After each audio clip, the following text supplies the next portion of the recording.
જય હિન્દ મિત્રો, વંદે માતરમ. એક બે મિત્રોએ કોમેન્ટ કરી છે કે વનરક્ષક અને વનપાલની ભરતી આવશે કે નહીં આવે, અને તમે વિડીયો છે કન્ટિન્યુ બનાવતા રહો જેથી કરીને અમને યોગ્ય માર્ગદર્શન મળે અને અમે અમારું ભવિષ્ય છે એ ઉજળું કરી શકીએ. તો એ બદલ આપનો ખૂબ ખૂબ આભાર કે તમને મારા વિડીયો છે એ ઉપયોગી થાય છે. હવે આપણે રહી વાત ભરતીની, ભરતી આવશે કે નહીં આવે, આવશે તો ક્યારે આવશે, એના વિશે આપણે ચર્ચા કરીએ. તો ભરતી મારા ખ્યાલ મુજબ આવવાની છે, પણ હજી સુધી એ નક્કી નથી થયું ક્યારે આવશે, કેટલી આવશે, એનું કોઈ હજી જાણવા મળ્યું નથી. પણ વનરક્ષક અને વનપાલ બંનેની ભરતી આવવાની છે, અને વનરક્ષકની ભરતી તો મને એવું લાગે છે કે શોર્ટ ટાઈમની અંદર આવી શકે છે. હજી વનપાલની ભરતી ક્યારે આવશે એનું કોઈ આયોજન કે હજી કોઈ માહિતી છે એ આવી નથી, પણ વનરક્ષકની ભરતી ચોક્કસ આવવાની છે. એ સિવાય બીજી પણ ઘણી બધી ભરતીઓ જે આવવાની છે એ તો બધાને ખ્યાલ જ છે. પોલીસની ભરતી પણ આવવાની છે, અને આ ગઈ એ પોલીસમાં કોને કેટલા માર્ક થાય છે એ અવશ્ય મને કોમેન્ટમાં જણાવજો, કારણ કે ઘણા બધાને સારા માર્ક થતા છે. મેરિટ પણ ધાર્યા જેવું જ અટક્યું એમ કહી શકાય, એનાથી બહુ ઉપર ગયું નથી. બધાએ ધાર્યું હતું 100ની આજુબાજુ રહેશે, અને ખરેખર એવરેજ છે એ 100ની આજુબાજુ રહ્યું છે.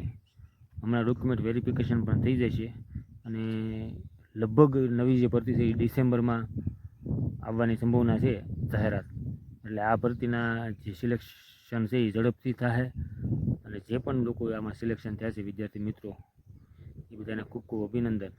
અને હજી પણ તમે આવી નવી તૈયારી કરો અને સારી એવી નોકરી છે પ્રાપ્ત કરો, એ મને ભગવાનને પ્રાર્થના છે. પણ નોકરી લાગી ગયા પછી તૈયારી છે મૂકવાની નથી. આનાથી સારી સુંદર નોકરી છે મેળવો, અને ખૂબ જ તમારા જીવનમાં પ્રગતિ કરતા રહ્યો, એવું હું પર્સનલી ઈચ્છું છું. કાંઈ પણ પ્રશ્ન હોય તો તમે મને કોમેન્ટમાં જણાવી શકો છો. હવે પ્રયત્ન કરશું કે આપણે એક્ટિવ રહીશું, પણ ઘણી વખત મને એમ થાય છે કે મોરલ આપણું ડાઉન થઈ જાય છે, અને એમ થાય છે કે વિડીયોમાં કદાચ ઘણાને જોઈએ એવી ઇન્ફોર્મેશન આપણે નથી આપી શકતા, એના કારણે અને થોડુંક સમયના કારણે બંને વસ્તુના કારણે વિડીયા છે ઓછા બની શકે છે. પણ હવે કોશિશ કરશું કે વધારેમાં વધારે વિડીયો અને સારામાં સારા વિડીયો છે એ બનાવી શકાય, જેથી કરીને અલગ અલગ છે એ ઉપયોગી તમને થઈ શકે.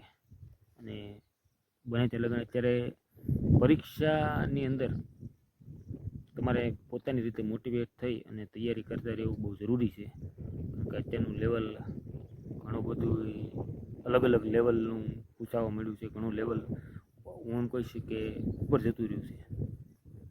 છતાં પણ તમે બધા તૈયારી કરો અને પોતાનું ભવિષ્ય બનાવો, એવી જ મારી ચાહત છે. જય હિન્દ મિત્રો, વંદે માતરમ.